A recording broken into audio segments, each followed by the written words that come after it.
আসসালামু আলাইকুম। এইচএসসি 2026 সালের পরীক্ষার্থীরা, এইচএসসি 26 পরীক্ষা এই মুহূর্তে দরজায় কড়া নাড়ছে। কড়া নাড়ার কথা কেন বললাম? এইচএসসি 26 পরীক্ষা খুব যে নিকটে।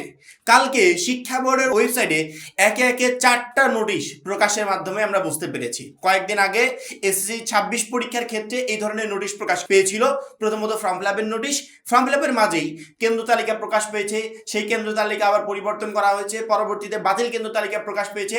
এইভাবে একে একে 4টা নোটিশ প্রকাশ পেয়েছিল এসএসসি 26 ব্যাচের শিক্ষা বোর্ডের সেই কর্নারে। পরবর্তীতে এসএসসি 26 পরীক্ষার রুটিন প্রকাশ করলো, শিক্ষার্থীরা জেনে গেল কবে থেকে তাদের পরীক্ষাটা স্টার্ট হবে। সেম ভাবে এইচএসসি 26 পরীক্ষার ফর্ম ফিল আপ কিন্তু প্রায় শেষের দিকে। এরই মাঝে কালকে একে একে 4টা নোটিশ প্রকাশ পেয়েছে। মাত্র 310 টাকা। যারা এখনো আমাদের এইচএসসি 26 টার্গেট প্লাস কোর্সে যুক্ত হন, খুবই দ্রুত করো, কারণ কি একটা মাত্র কোর্সে তুমি শেষ মুহূর্তের একদম শর্টকাট সাজেশন পাবে, সকল গ্রুপের পিডিএফ আকারে, বিগত কয়েক বছরের বোর্ড এমসিকিউ পাবে উত্তর সহ পিডিএফ আকারে, প্রত্যেকটা সাবজেক্টের প্রত্যেকটা চ্যাপ্টার অ্যানালাইসিস করা জ্ঞানমূলক নতুনমূলক প্রশ্ন উত্তর পাবে পিডিএফ আকারে, লিখিত অংশে শর্টকাট টেকনিক, গ্রামার অংশে শর্টকাট টেকনিক, পড়াশোনার রুটিন, এ প্লাস গাইডলাইন, এভরিথিং পাবে এই একটা মাত্র কোর্সে। সামনে সময় খুবই অল্প, এই জন্য যারা এখনো কোর্সে যুক্ত হন, এই স্ক্রিনে দেওয়া নাম্বারে 310 টাকা কোর্স ফি পাঠিয়ে এই নাম্বারে হোয়াটসঅ্যাপে আমাকে জানাবে ভাই কোর্স ফি পাঠিয়েছি, সাথে সাথে তোমাকে গ্রুপে যুক্ত করে নিব, তখন থেকে তোমার প্লাস প্রস্তুতি শুরু হয়ে যাবে। আমার কলেজের পরীক্ষা আমার জেলায় কোন কেন্দ্রে হবে বা আমার থানার কোন কেন্দ্রে হবে এটা অলরেডি আমি জানি। শিক্ষা বোর্ডের ওয়েবসাইটে সেই লিস্টটা টোটালি দেওয়া আছে। প্রত্যেকটা এডুকেশন বোর্ড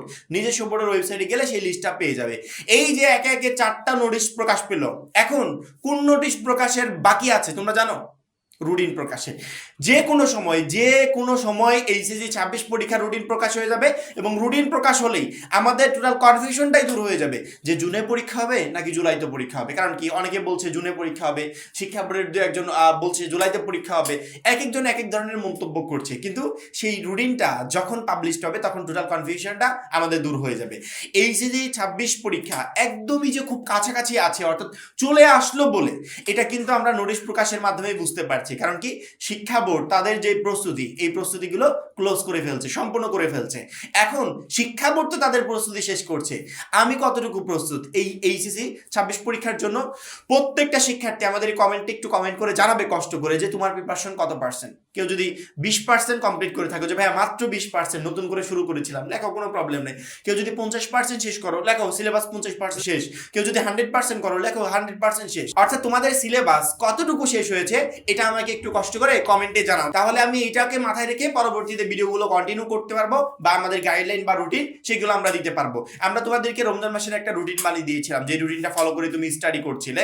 আমরা রমজান মাসের আগে কোন রুটিনে পড়বে সেটা বানিয়ে দিয়েছিলাম, রমজান মাসের পরে কোন রুটিনে পড়বে সেই রুটিনও কিন্তু আমাদের অলরেডি আমাদের যে প্রাইভেট গ্রুপটা আছে সেখানে কিন্তু আপলোড আছে। ওই রুটিন অনুযায়ী ঈদের পরের দিন থেকে স্টাডি শুরু করবে। অর্থাৎ ঈদের পরে যদি মনে করো যে 2-1 দিন এদিক ওদিক ঘুরে বেড়াই, তবে আমার মনে হয় যে পরীক্ষার পর তোমাদের ঘোরা উচিত। পরীক্ষার পর ঘুরলে হবে কি, এখন এক একটা সেকেন্ড এতটা মূল্যবান, যারা মানে পড়াশোনা করছে, যাদের মাথায় এতটুকু আছে যে আমাকে পরীক্ষার আগে সিলেবাস কমপ্লিট করতে হবে, আমার মনে হয় তারা একমাত্র বুঝতে পারছে।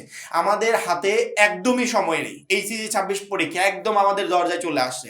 এখন শুধুমাত্র রুটিন প্রকাশের বাকি। রুটিন প্রকাশ পেলে তুমি আর কোনো টাইমই পাবে না। রুটিন প্রকাশের পরের টাইমটুকু সাধারণত রিভিশন দেওয়ার টাইম হয়, যে আমি 1 মাস 2 মাস যা সময় পাবো এটুকু রিভিশন দেবো, কিন্তু আমাদের তো সিলেবাস কমপ্লিট হয়নি। এখন কিছু করার নাই, রিভিশনের জায়গায় আমাকে প্রিপারেশন নিতে হচ্ছে। এবং প্রত্যেকটা শিক্ষার্থীকে বলি যে সামনের এই শর্ট টাইমে তুমি চাইলেও তোমার পুরো সিলেবাস কখনো কমপ্লিট করতে পারবে না।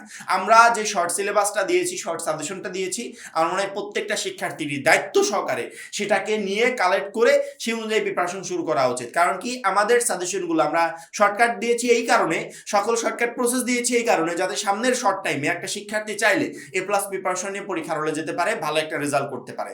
এই জন্য আমরা শর্টকাট আকারে সবকিছু দিয়েছি। কারণ কি লং সিলেবাসটা তুমি চাইলেও শেষ মুহূর্তে কমপ্লিট করতে পারবে না, কিন্তু আমাদের শর্ট সিলেবাসটা একদম ইজিলি কমপ্লিট করতে পারবে। এবং কিভাবে কমপ্লিট করবে সেটা আমরা অলরেডি বলে দিয়েছি। অর্থাৎ আমাদের সাজেশনগুলো, আমাদের পিডিএফগুলো হাতে পাওয়ার পরে একটা শিক্ষার্থী বলতে বাধ্য হবে যে আমি যে বিষয়টাকে বুঝাতে চাচ্ছিলাম সেটা অলরেডি সোহেল ভাইয়া গুছিয়ে রেখেছে, এখন শুধুমাত্র আমাকে একের পর এক পড়ে যেতে হবে। সামনের সময় খুবই অল্প, যে কোনো সময় রুটিন প্রকাশ হয়ে যাবে, এবং রুটিন প্রকাশের সাথে সাথে আমাদের পরীক্ষার সেই ডেটটাও আমরা হাতে পেয়ে যাব। তবে এই ডেটটা জুনের শেষের দিকে অথবা জুলাইয়ের মাঝের দিকে। আমরা রুটিন পাবলিশ না হওয়া পর্যন্ত যদি জুলাইয়ের মাঝামাঝি পর্যায়েও ধরি, সেই সময়টাকে ফিক্সড করে আমরা আমাদের মতো এখন কঠোর পরিশ্রম করি, যাতে এইচএসসি 26 পরীক্ষায় ভালো একটা রেজাল্ট করতে পারি। 2 বছর পড়াশোনা করার পরও এইচএসসি 26 পরীক্ষায় সকল প্রশ্ন কমন পাবো কিনা, ভালো রেজাল্ট করবো কিনা, শিক্ষার্থীরা এই টেনশনে থাকে। সেক্ষেত্রে লাস্ট মোমেন্টে আমরা যারা শুরু করছি তাদেরকে কি পরিমাণ পরিশ্রম করা প্রয়োজন আমার মনে হয় আশা করি তোমরা বুঝতে পারছো, এবং এর থেকে বেটার ভাবে বোঝানোরও আমার মনে হয় না যে কোনো প্রয়োজন আছে। আশা করি প্রত্যেকটা শিক্ষার্থী আমাদের সাজেশনগুলো অনুযায়ী প্রিপারেশন নিবে, ইনশাআল্লাহ এইচএসসি 26 পরীক্ষায় তুমি একটা বেস্ট রেজাল্ট করতে পারবে। আর যারা এখনো আমাদের এইচএসসি 26 টার্গেটে প্লাস কোর্সে যুক্ত হয় খুবই দ্রুত যুক্ত হয়ে যাবে, কারণ কি একটা মাত্র কোর্সে তোমাকে প্রত্যেকটা সাবজেক্টে বেস্ট রেজাল্ট করতে প্রচন্ড পরিমাণে হেল্প করবে। সবাই ভালো থাকবে, সুস্থ থাকবে, আল্লাহ হাফেজ।